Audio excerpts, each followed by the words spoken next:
Hello, welcome dear students. आप सभी का इस नए वीडियो में स्वागत है।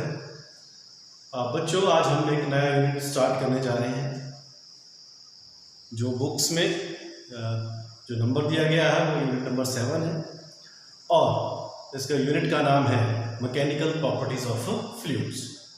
क्लियर है? इसके बहुत सारे चैप्टर्स हैं। हम इस यूनिट में बहुत सारी चीज़ों के बारे में पढ़ेंगे। हम पढ़ेंगे इलास्टिक बिहेवियर ऑफ सॉलिड्स, हम पढ़ेंगे इसके हाइड्रोस्टैटिक्स का, हम इस यूनिट में पढ़ेंगे जो थर्मल प्रॉपर्टीज़ होती है मैटर की, किस तरह की प्रॉपर्टीज़ रहती है, ये सभी हम इस चैप्टर में पढ़ने वाले हैं। जो शुरुआत हम करेंगे वो करेंगे elastic behaviour of the solid. ठीक है, अब हमको पता है कि सॉलिड क्या मानते हैं हम, एक रिजिड करेक्टर है। रिजिड करेक्टर क्या है कि हम इसकी शेप, ठीक है, इसके साइज को, इसकी शेप को इजीली चेंज नहीं कर सकते हैं। ठीक है, लेकिन हमको ये भी मालूम है कि कोई भी चीज़ परफेक्ट नहीं होती है, वो रिजिड इतनी भी ज़्यादा नहीं होती है। ठीक है, तो हम ये मान के इस चैप्टर में पढ़ेंगे। तो बोलते हैं अगर हम किसी ऑब्जेक्ट के ऊपर फोर्स लगाएं, अगर फोर्स लगा के हम उसकी कोई स्टेट, उसके मोशन को या उसकी डायरेक्शन को चेंज करें या ना करें, लेकिन हम उसकी शेप को और, ठीक है, उसके शेप को और उसके साइज को कम या ज़्यादा कर सकते हैं, एक स्मॉल एक्सटेंट तक ही सही जाए। क्लियर है? वो क्या है, वो क्यों चेंज आया, किस तरह से चेंज आया, वो हम इस चैप्टर में पढ़ेंगे। तो शुरुआत करते हैं कुछ टर्म्स की जो इस यूनिट में बहुत इंपॉर्टेंट है। आपने वो टर्म्स क्लियर करनी, तभी आपको ये यूनिट समझ आएगा। ठीक है, तो हम यहाँ पे पढ़ेंगे डिफॉर्मिंग फोर्स और रिस्टोरिंग फोर्स। रिस्टोरिंग और डिफॉर्मिंग फोर्स। ठीक है, इसके बारे में पढ़ेंगे डिफॉर्मिंग और रिस्टोरिंग फोर्स। ठीक है, अब हमने क्या बोला कि हमने किसी बॉडी के ऊपर फोर्स लगाई। ठीक है, फोर्स लगा के, जिस फोर्स लगा के हम उसकी शेप को चेंज कर देते हैं, उसकी शेप को चेंज कर देते हैं, उस फोर्स को बोलेंगे हम डिफॉर्मिंग फोर्स। क्या बोलेगा उसको? Deforming force. ठीक है, फिर क्या हुआ, जैसे ही हमने डिफॉर्मिंग फोर्स वहां से रिमूव की तो बॉडी अपनी ओरिजिनल शेप में वापस आ जाती है। ठीक है, अब हमको तो पता है कि बिना फोर्स के किसी की भी शेप, स्टेट को हम चेंज नहीं कर सकते हैं, लेकिन हमने तो लगाई नहीं, वो अपने आप अपनी ओरिजिनल पोजीशन में वापस आ गया। इसका मतलब कहीं ना कहीं वहाँ पे फोर्स लगी, और वो जो फोर्स लगी वो डेवलप हुई जब उसके इंटरनल की वजह से, ठीक है, उस फोर्स को, ठीक है, जो उसको वापस अपने ओरिजिनल शेप में लाती है, उस फोर्स को बोलते हैं रिस्टोरिंग फोर्स। ठीक है, मतलब डिफॉर्मिंग हमने लगाई जिसकी वजह से उसकी शेप चेंज की, रिस्टोरिंग उस ऑब्जेक्ट में लगी जिसकी वजह से वो अपने ओरिजिनल शेप में वापस आ गया। ठीक है, तो जो ऑब्जेक्ट, ठीक है, किसी भी बॉडी का या सॉलिड बॉडी का वो कैरेक्टर है जिसकी वजह से प्रॉपर्टी उसकी वो, जिसकी वजह से वो अपनी ओरिजिनल शेप में वापस आ जाए, उस कैरेक्टर को क्या बोलते हैं? उसका स्ट्रेस। क्या बोलते हैं उसका? उसको क्या बोलते हैं? उसका इलास्टिक कैरेक्टर। क्या बोलते हैं उसका? Elastic character. स्ट्रेस क्या है मालूम था तो, ठीक है, क्या बोलते हैं उसे? Elastic character. इलास्टिक, ठीक है, क्या होता है? ओरिजिनल शेप में वापस आ जाए तो उसे क्या बोलते हैं? उसका elastic character.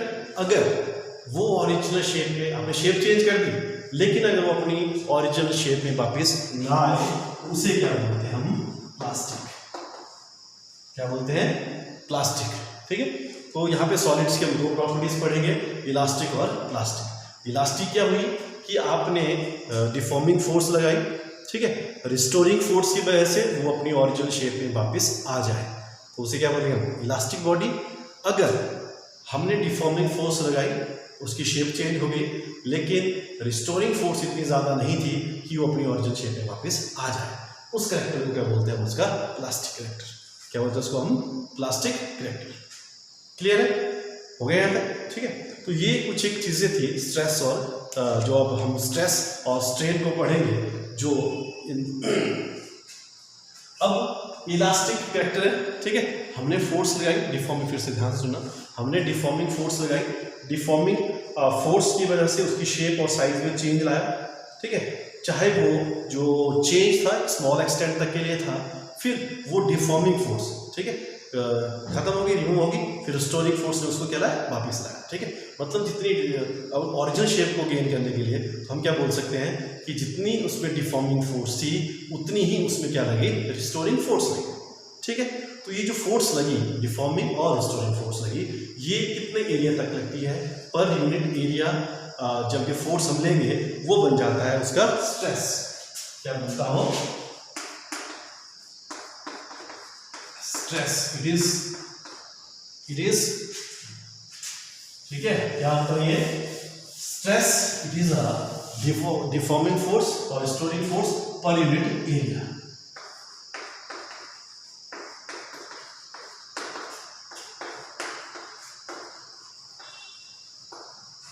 Deforming force upon area, ठीक है, कितना हो गया, F अपॉन ए, क्लियर हो गया। तो स्ट्रेस क्या हो गया, फोर्स अपॉन एरिया, क्लियर है।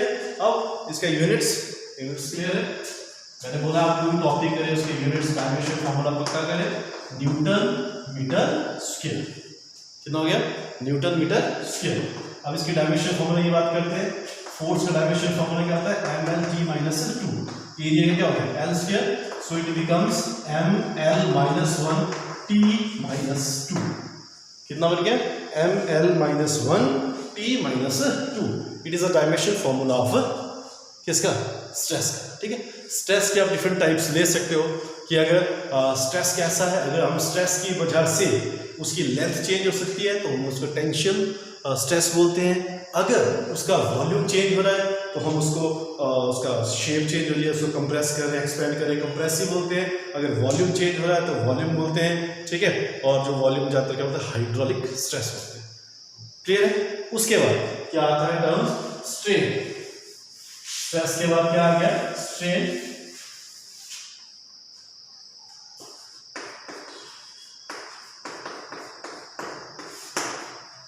क्या होता है, स्ट्रेन, ठीक है। स्ट्रेन क्या हुआ, स्ट्रेन क्या हुआ, जब आपने स्ट्रेस अप्लाई किया किसी बॉडी के ऊपर, स्ट्रेस लगा, डिफॉर्मिंग फोर्स लगी, उसकी वजह से उसकी डायमेंशंस में क्या क्या चेंज आया, उसकी जो शेप चेंज हुई वो किस तरह से हुई।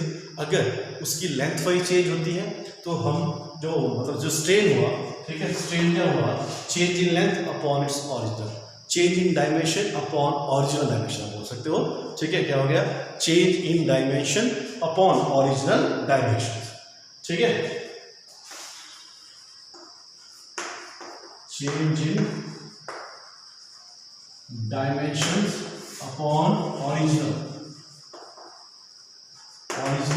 डायमेंशन, ठीक है। अगर ये लेंथ चेंज होती है, अगर इसकी लेंथ में चेंज आता है तो उसे हम बोलेंगे लॉन्गिट्यूडिनल स्ट्रेन,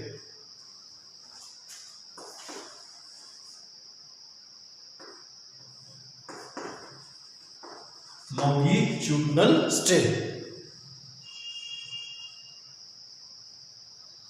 ठीक है। लॉन्गिट्यूडिनल स्ट्रेन, ठीक है। लॉन्गिट्यूडिनल स्ट्रेन में क्या आता है कि हमारे पास जो चेंज इन लेंथ हो,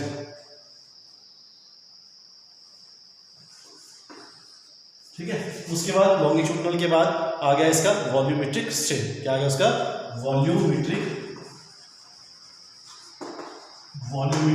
स्ट्रेन, ठीक है। वॉल्यूमेट्रिक स्ट्रेन में क्या हुआ, change in volume upon original, change in volume upon original volume, ठीक है। उसके बाद आता है ये प्लस और माइनस हो सकता है, ठीक है। अगर आउटसाइड आप इसको लगाओगे तो वॉल्यूम क्या होगा, इसका कम हो गया, इसलिए हम इसे नेगेटिव लेते हैं, क्लियर है। एक होता है shear strain,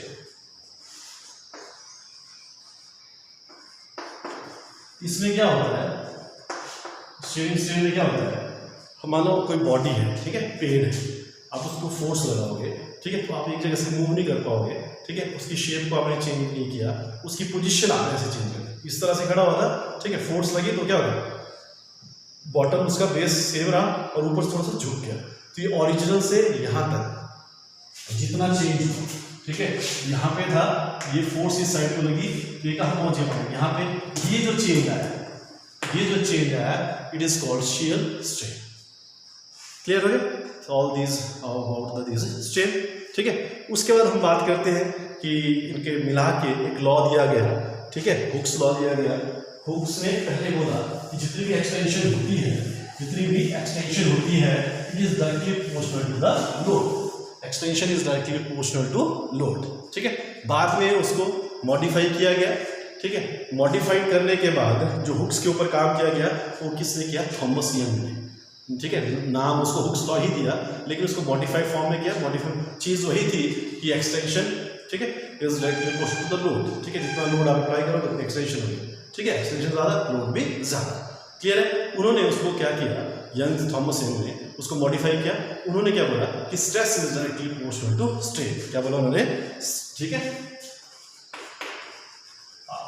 strain is directly proportional to stress, ठीक है, क्लियर है। या stress is directly proportional to strain, ठीक है, क्लियर है, ठीक है। इसका मतलब क्या हुआ कि अगर जो निकला स्ट्रेस अपॉन स्ट्रेन, ठीक है, इज इक्वल टू कांस्टेंट। क्या होता है? ये कांस्टेंट होता है, ये हुक्स लॉ था, ठीक है। और ये जो प्रॉपर्टी आती है, जो कांस्टेंट ऑफ प्रोपोर्शनलिटी होता है, इसे बोलते हैं मॉडुलस, ठीक है। क्या बोलते हैं इसे? मॉडुलस, ठीक है। ये जो कांस्टेंट आया उसका, ठीक है। ये मॉडुलस अलग अलग टाइप्स के होते हैं, ठीक है, मैं उससे बाद में करूंगा। सबसे पहले हम करते हैं इसका एक्सपेरिमेंटल वेरिफिकेशन, ठीक है। Experimental verification of Hooke's law के लिए क्या करेंगे? सिंपल सा एक हम स्प्रिंग लेंगे, ठीक है। एक स्प्रिंग लिया, मैं आपको करके बताता हूँ, ठीक है। आपने एक स्प्रिंग लिया, उसको हैंग कर दिया इस तरह से, ठीक है। ये स्प्रिंग लिया आपने, है ना, ये स्प्रिंग लिया, इसके साथ क्या लगी हुई है? एक स्केल लगी हुई है, क्लियर है। आपने ये जो नीडल है जहाँ पे ये है, स्केल पे इसकी पॉइंट लेनी, पोजीशन इसकी नोट कर ली, क्लियर है। फिर आप क्या करेंगे? उसके बाद इसमें वेट डालेंगे, लोड आपने इसका इंक्रीज कर दिया, ठीक है। फिर जब ये स्टेबल हो जाएगी, फिर आपने इसकी नई पोजीशन चेक करनी, क्लियर है।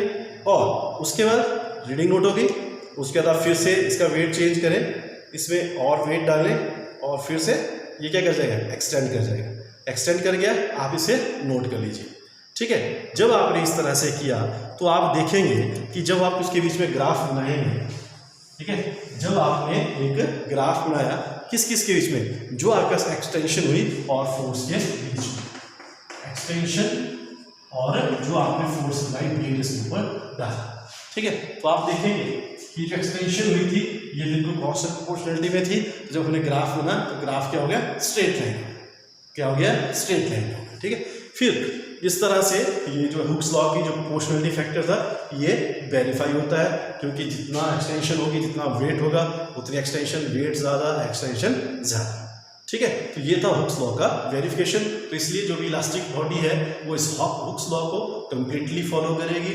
वो प्योर इलास्टिक बॉडी भी जो कम करेगी वो उस तरह से उसका कैरेक्टर भी कम होगा, प्लास्टिक कैरेक्टर हो सकता है, ठीक है। अभी इलास्टिक और प्लास्टिक के लिए हम स्ट्रेस और स्ट्रेन के ग्राफ स्टडी करेंगे, ठीक है। नेक्स्ट वीडियो में आपने देखना, सबसे मैं बताऊंगा आपको कि स्ट्रेस और स्ट्रेन क्या होता है, how they are vary with each other, ठीक है। ग्राफ के थ्रू हम इसे समझेंगे, और साथ में ये जो मॉडल्स मैंने बताया स्ट्रेस और स्ट्रेन कांस्टेंट होता है, हम उसको भी स्टडी करेंगे। टिल देन आप इसे ध्यान से करें, ध्यान से समझें, और okay, have a nice time.